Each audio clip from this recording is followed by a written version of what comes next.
Let's say hello to Michael Chandler and talk to him about last week, because I think it was an interesting one for him. He joins us now via the magic of Skype. There he is, Michael Chandler. How are you, Michael? I'm great, Ariel. How about yourself? I'm doing well. It's never a dull moment for you, especially the last few months. So you fought in January. It looked like everything was sort of lining up for that big rematch. We wanted to see a proper conclusion to this fight. You versus Primus developed into a bit of a rivalry, if you will, in Bellator.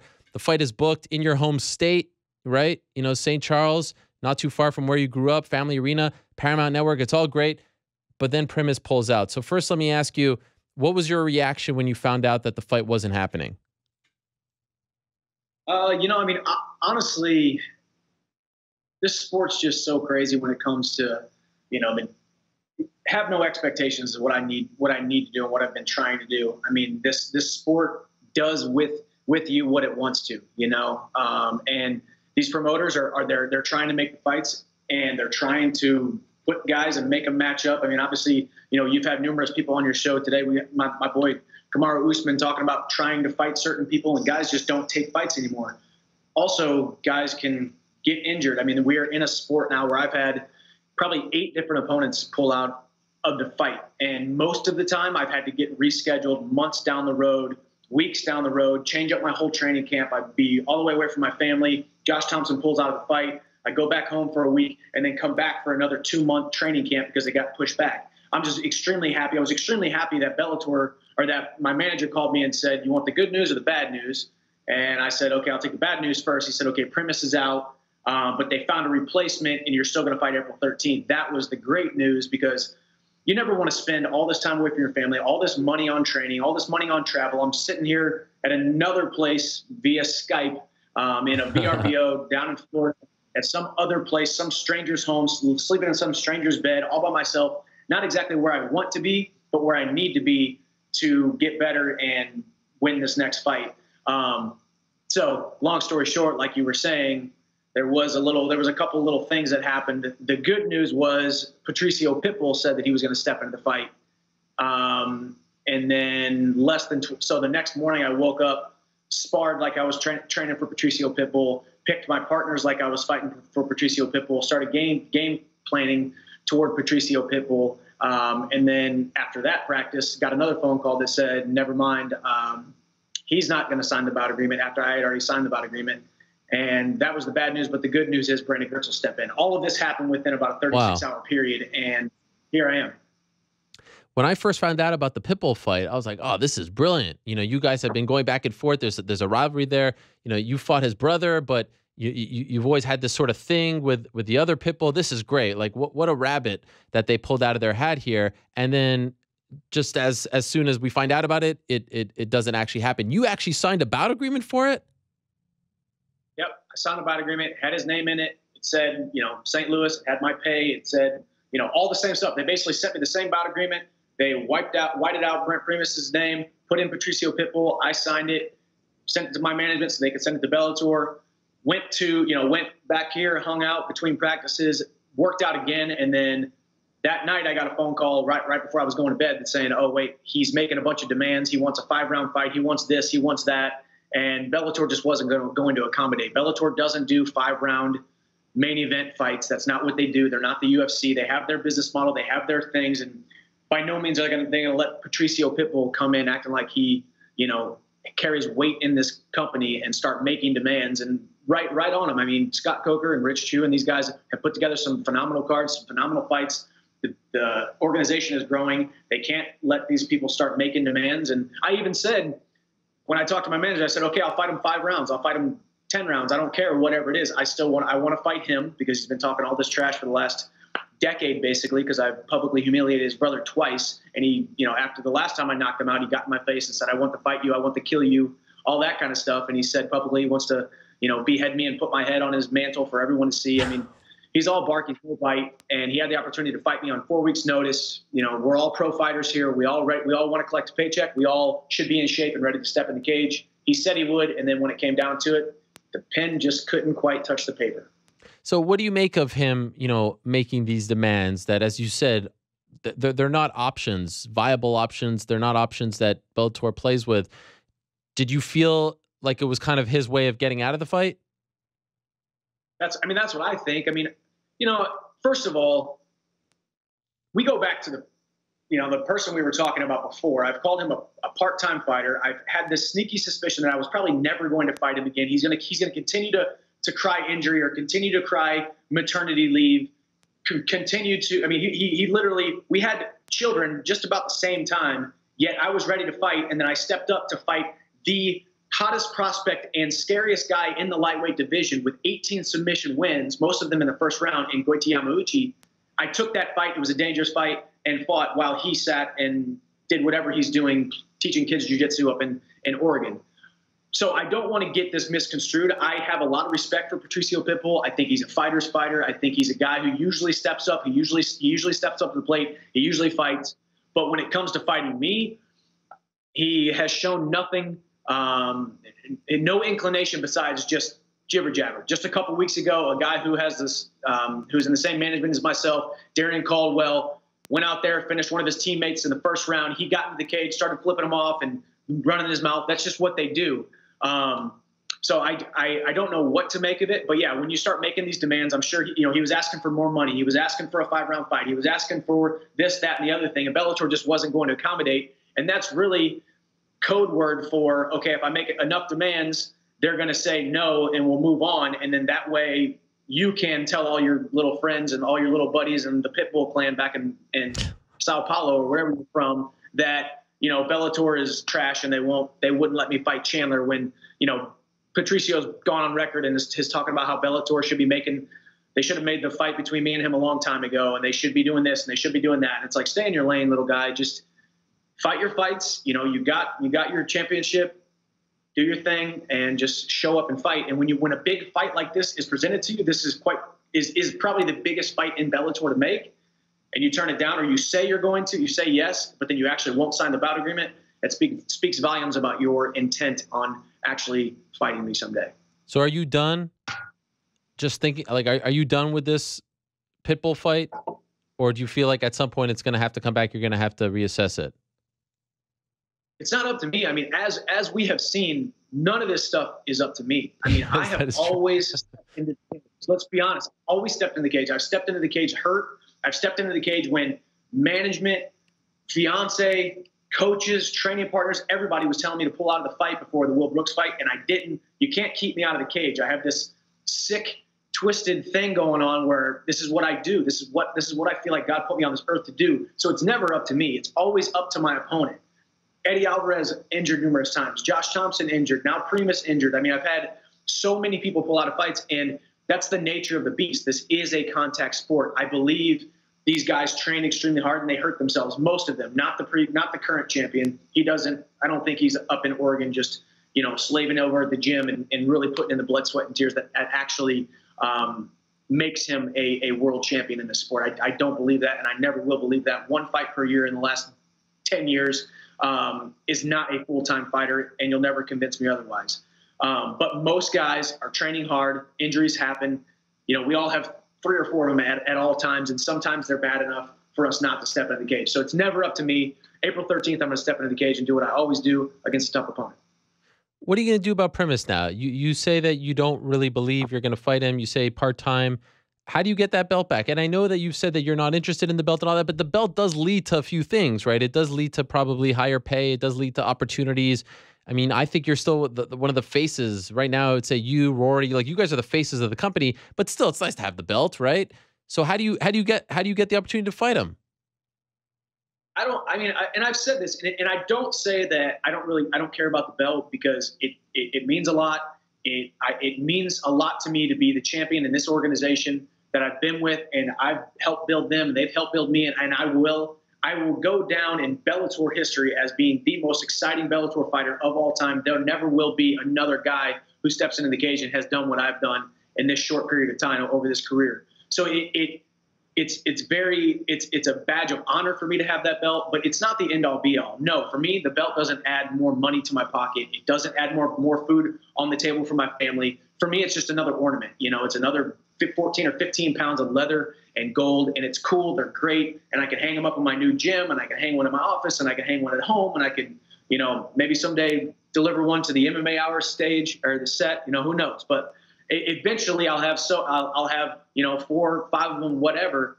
That to me, I want the biggest fights I possibly can. And that's why, when I have these conversations with Scott and Rich and these kinds of things, we have these conversations and they understand that when I say the belt isn't the end all be all, they know that I love the organization that I fight for. And this is a very great symbiotic relationship, but having the belt is not the end all be all. I want the big fights. That's why I was calling out Rory and calling out Paul Daly and the Patricio fight, even though he's smaller. He's a 145 pounder. There's a lot of intrigue in those fights. That's how you build. That's how you build hype. That's how you build storylines. That's how you build rivalries. That's how you build this platform that we're all trying to do as fighters. So to me, the belt is just an ornament. And like I said, I don't think Brent Primus versus Michael Chandler 2 will ever happen, and it will not be my fault. Okay, so Patricio Pitbull is apparently watching right now. We are live, and he just tweeted me this. So I wanna read it and see what you have to say about it. And by the way, Patricio, I've told New York Rick to reach out to you. You think I'm not getting your side? I'd love to get your side. Hey, Ariel Helwani, how about not spreading lies on your show and getting the full story? I agreed with Bellator on an interim title shot that had been offered to my injured brother. The contract came different from what we talked about, and they went in another direction. So what was there an interim title shot that was offered to Patricio Pitbull and then not offered to him? I can't confirm nor deny that. All I know is, like I said, my conversation was, hey, bad news is Primus is out. Good news is Patricio will step up and fight. And I never even thought about Patricio. There should never be a trilogy fight where one fighter literally demolishes the other fighter 2 different times, and that warrants a trilogy. Michael Chandler versus Patricio Pitbull 3 should never happen. And if Bellator did offer Patricio Pitbull a fight against me, I would have turned it down. It would have been my first fight in my entire life I would have turned down. He does not deserve to step back into the cage with me. Look at what happened the previous 2 times that we fought, and look what it has turned into with this rivalry with his little brother, Patricio, because it was such a devastating knockout, highlight of the year knockout. So I can't tell you whether or not the title shot was offered to Patricio or Patricio. Now, I am a normal, level-headed person. If I was in their shoes, I would be a little bit ticked too. If it was if an interim title, 5-round interim title was offered to my brother and then offered to me, and then the bout agreement came across the table or came across the email and it was different, now we have a different story. But at the end of the day, what does it really matter? You're not going to win the fight anyway, so who cares if the interim belt is on the line? And we don't necessarily need an interim belt. Were you offered an interim belt?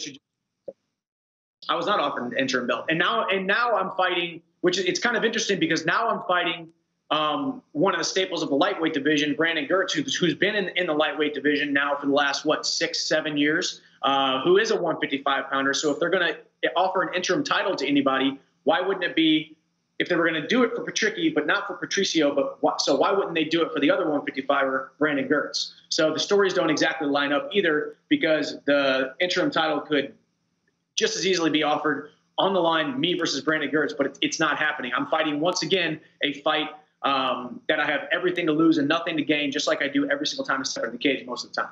Well, here's the weird thing. I mean, just this is the weirdest part of it all. You're saying you're not offered an interim title fight. He's saying he is, or his brother was, but he wasn't. Why would they offer the brother and not you the interim title fight? And Bellator doesn't have a history of offering interim title fights. And from what I understand from the conversation I had, there was no interim title fight. So there's a disconnect here. Yeah, there's a disconnect, Ariel. People can say whatever they want. I mean, have you not seen what we're doing here these days? I mean, this is all a big soap opera, and this is all once again an easy smoke and mirror screen to show everybody that I wanted to fight, I wanted to kill him, I wanted to behead him, blah blah blah blah blah. But they didn't come to terms. Okay, yes, no, Bellator never does interim title fights. When I do finally get the title, when Brent Primus finally just goes out into the wilderness of Oregon up there and we never hear from him again, and that belt is stripped from him, then it will be an interim title, but it's probably going to be 6-8 months from now. Who knows how long it's going to be. He's injured, and I don't think he's ever going to fight, but Bellator has not ever had, it's been less than a year. I lost the title to Brent Primus in June. which was what, 8 months ago, 9 months ago. It hasn't even been a full year yet. They're not gonna do an interim title. Bellator doesn't do interim titles that often unless it's a severe case, and they don't do 5-round main events because that's just what they do. That's not in their business model. That's not what they do, and they're not going to start now. So shame on you, Patricio, for blaming it on Ariel for spreading lies. If anybody said anything here, it's me. You haven't done anything. It's me. I'm telling everybody my side of the story. My side of the story is always the truth because I have nothing to hide behind. So I don't want to spring this upon you, Michael, and you have every right to say thanks, but no thanks. But we did call Patricio right now, and he is on the line. Are you okay with me bringing him on right now? Sure. Let's see what she has to say. Okay. Patricio, are you there? Patricio, are you there? He's running.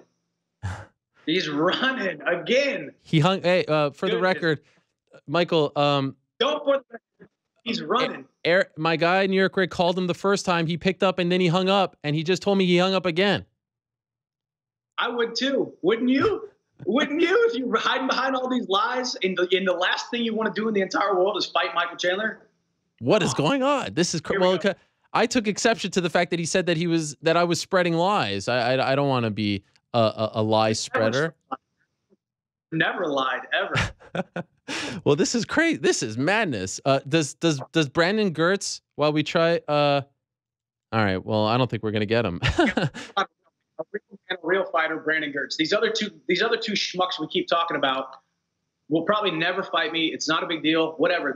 They can choose to say no to these fights. Brandon Girtz stepped up on 4 weeks' notice. He's a real fighter. He's a warrior, and he's a dangerous guy. Once again, I'm stepping into the cage, short notice, change of opponent, trying to bring what I bring to the cage every single time. Step into the cage April 13th for the St. Louis crowd. Considering all this drama, does Brandon Girtz, I mean, you're a professional, so I feel like you walk into a cage, you're 100% focused, but does he get the blood flowing like the Primus rematch or the Patricio fight, that you still feel motivated, you still feel good? Yeah, because the crazy thing is, and I've been thinking about this a lot, I mean, I've been put in numerous situations where I have nothing to gain and everything to lose, right? He's not ranked as high as me.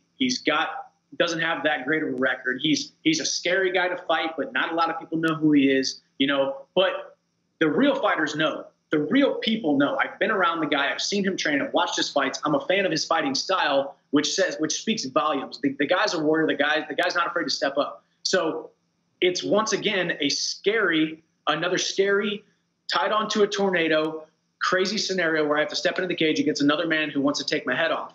With not a lot to gain, with a very short notice, switching up from orthodox to southpaw, going from one guy who doesn't have any wrestling to another guy who has great wrestling in Brandon Girtz. And, game plans change and everything changes. But at the end of the day, that's what me and Henry Hoof down here have been talking so much about. It doesn't matter who you're fighting and where you're fighting them, or whether they're orthodox or whether they're southpaw.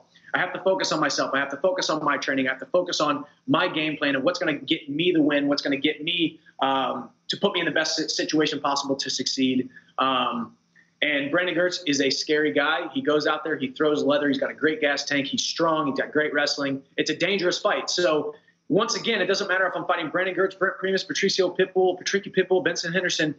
Every single one of those people have a chance to take my head off and knock me down another peg, and that messes with my wife, my family, my son, my ability to create a legacy, my ability to create a platform and leave a legacy on this sport, as well as provide for my two most prized possessions back home in Nashville, Tennessee. So I take every single opportunity to fight, no matter who it is, the same. I don't know what's going on over here, but he continues to tweet me, by the way. I'm sure you're enjoying this very much. He said, I have a screenshot of the conversation. Are you calling me a liar? Ariel Helwani, I can show to you. And is Chandler forgetting he fought Brooks for an interim title? Call again, Ariel Helwani. I'm picking up the phone. I'm not the one turning it down. I'm not hanging up. But my guy keeps calling him, and it's not going through. So I don't know what to do here. Well, sometimes you just got to let bygones be bygones. You can lead a horse to water, but you can't make him drink. You can lead a little chihuahua to water, but he's just going to keep chirping and keep biting, keep barking. That's what happens. It's all bark. It's no bite. I'm not going to hurt him by being on this call with him. There's no way I can actually physically get my hands on him and strangle him like I've done to his brother twice. And I get it. If I grew up with a brother that was bigger than me and better looking than me and got the chicks, and he was better at everything than me. And that hero of mine got absolutely trashed on national television and literally got his Mario and Luigi mustache knocked into the third row at the St. Louis Scottrade Center. I would never fight the man that he fought either. I would never in a million years do it. So I don't fault him for not wanting to fight me. It's not that big of a deal. We're good. Okay, let's try this. I think he's here. Can we try this one more time, Michael? And I appreciate your patience. Here we go. Patricio, are you there? Okay. Can you speak slowly, please? I'm learning English here. Okay. Is this Patricio Pitbull? Right? Is this Patricio Pitbull? Yeah, it's me. Okay, this is Ariel Helwani. Michael Chandler is here. Could you tell us your side of the story? I don't know if you have a translator there. You know, I know this is last minute, and I appreciate you doing it. I am alone right now, but I have one thing to say. Michael Chandler, stop lying. You are a motherfucker. Stop talk shit.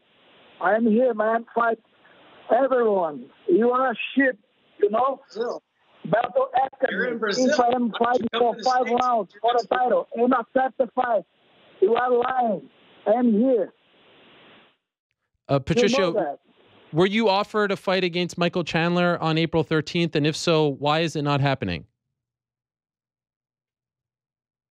The doctor told me you're going to fight for the interim title. But when the contract was in my hand, it was different. It's for 3 rounds. And I said, no, I'm world champion. I need to fight for 5 rounds. And then it didn't happen. That's But Michael's saying he wasn't That's offered true. an interim title fight. But they said it to my brother, and my brother's hurt. And I said to Bellator, hey, my brother's hurt, I can accept the fight, you know? And Bellator said, okay, I'll send you the contract. But when it comes to me, it was different. Do you want to fight Michael Chandler? That's it. Fuck yeah. So why not just fight him? 3 rounds, it was offered. Why not just do the fight? Oh, I am the champion. I need to fight 5 rounds. That's We need to get Scott Coker on the phone here and make this a title fight. What in the world makes you think that you would ever have a chance of beating me in the 4th and 5th round? You're gonna fade after 11 minutes. You're gonna lay on your back and get your face beat in after eight minutes. So why would you ever worry about 5-round fights, 7-round fights, 2-round fights, 3-round fights? Who cares how many rounds it is? If you're a real fighter, you step up, you sign the bout agreement. That's it. That's it. That's all there is to it. Everybody can talk all they want until you sign the bout agreement. Zip it. Anything you want to say to that, Patricio? He's got. He was talking. What's that? Who was talking? That's Michael. That's Michael. Not me. Yeah, that's Michael Chandler, not me. That's Michael Chandler talking. Hey man, I don't want a simple fight with you. I want a war against you. You know, 3 rounds is not enough. You need to fight 6. There's no war past the 3rd round. You're not going to make it past the 3rd round. Look what happened to your sister. Stop talk shit, man. Stop talk shit. You know that. You need to fight, man. It's not a simple fight. Like 15 minutes. It's nothing. You will be humiliated for me. You will see. Mark my words. Joke. You are such a joke. You will see that, You would not be able to motherfucker. do anything in 15 minutes. Oh, All right. My goodness. Stop lying. That's it. Hang the phone up, you little dork. Patricio, I appreciate you coming on. Thank you for clearing the air on your end. I appreciate it. Obrigado. You're That's really it. good job, buddy. That's it. And the Really fuck cleared out it of up. Chandler. Yeah, you're right. Good luck. Pack a lunch. Michael, I appreciate you being a good sport about this and sticking around a little longer. I think we accomplished a lot here. That wasn't even him. Patricio Pitbull would never talk to me like that. That wasn't even him. That was his translator, or that was one of his training partners. He would never talk to me like that. You think he would talk worse or better? Oh, he would never say those things. Petrified me. Well, actually, he's okay. It's all good. We're on the phone lines here. He's down in Sao Paulo, Brazil. I can't dismantle his face. And by the way, for the record, your manager, Dave Martin, the great Dave Martin, even texting me, reaffirming your stance that you guys were never offered an interim title fight. So the saga continues here. Yeah. So we will see. Yeah, we will see. And I appreciate Dave for, obviously, the crazy thing is, shout out to all the good MMA managers out there who get phone calls at 10 p.m., 11 p.m. They got their families. They're trying to figure out their own life and all their different athletes. And you got part-time fighters pulling out of fights, and then people accepting fights and not taking fights, not signing bout agreements. Dave has been nothing but amazing from sun up to sundown to 12 midnight, taking care of his fighters, as you well know. So, I mean, I think that's something that is to be admired in this sport. And I thank God that I have an amazing manager who can navigate and negotiate through this crazy, crazy sport of mixed martial arts. Amen to that. Thank you for doing this, Mike. April 13th. It's not Brent Primus. It's not Patricio Pitbull. It's not Patricio Pitbull. It's Brandon Girtz. He's a tough-ass opponent. You got a tough fight on your hands. You're fighting in your home state. Why the heck not? Bellator 197 on Paramount Network. Thanks for being a good sport, and the saga continues. Let's see what happens next. It continues. And mark my words, Brandon Girtz will show up because he's a real fighter, and I appreciate him stepping up and actually taking this fight. So I'll see you all April 13th.